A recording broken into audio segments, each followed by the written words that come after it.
Hello my lovely people, একটি বিশেষ বিজ্ঞপ্তি। এই ভিডিওটি এই প্রথমবারের মতো আউটডোরে শুটিং করা হয়েছে, তাই অনেকটা এলোমেলো এবং আনঅর্গানাইজ থাকতে পারে। তোমরা কিছু মনে করো না, কিন্তু হঠাৎ করে বাইরে বেরোতে যেয়েই এক কাপড়েই ভিডিওগুলো করে ফেললাম। ভালো লাগলে কমেন্টে জানাবে।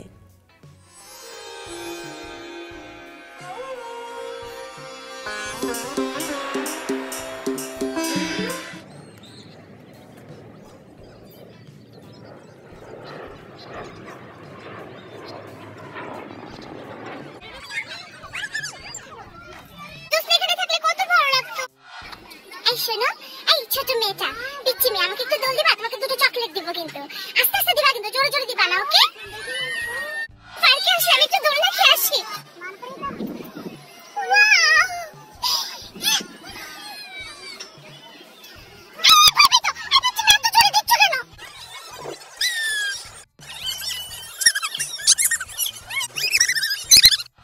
এই মরছি না, চলে না। তোমরা কেমন আছো? ভালো আছি রেনি। আল্লাহ, তোমার সাথে আমার ড্রেস মিলে গেছে। তুই তো আমাকে সেমই পরে আনলি, মনে হয় যে স্কুলে আসছি সবাই সেম স্কুল ড্রেস পরে আসতে হবে, ইউনিফর্ম। পার্কে কত মানুষ দেখছিস, একই ধরনের ড্রেস না পরলে খুঁজে পাবো কিভাবে? তুই হারিয়ে গেলে।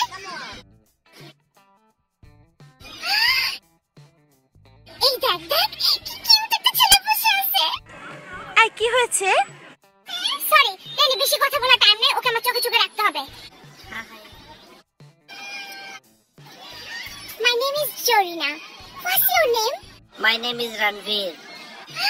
Can I have your number, please? এই ফোন নাম্বার চাচ্ছে, প্লিজ দিয়ে দি। জরিনা, এখানে কিন্তু বেড়াতে আসছি, তোর জন্য কিন্তু নায়ক খুঁজতে আসি নাই। তোর সাথে আসলে অনেক বড় ভুল হয়েছে। তোর নিজেরা সিঙ্গেল থাকবি আর চাস না আমার কারোর সাথে ডাবল হই। Hi, Morjina.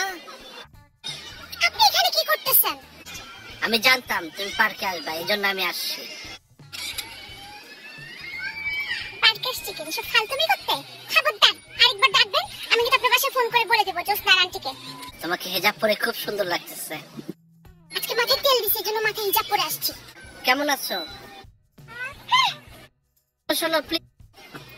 কি হয়েছে? শোনো মর্জিনা।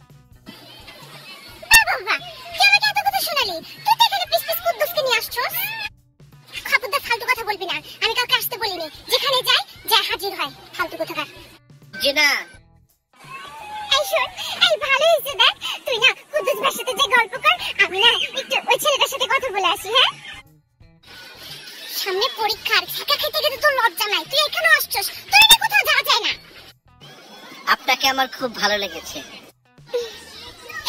Thank you. শোন, আমি বাসে চলে গেলাম, তুই থাক। খুব ভালো হয়েছে, তুই যা, আমি একটু ছেলেটার সাথে একটু গল্প করে আসি।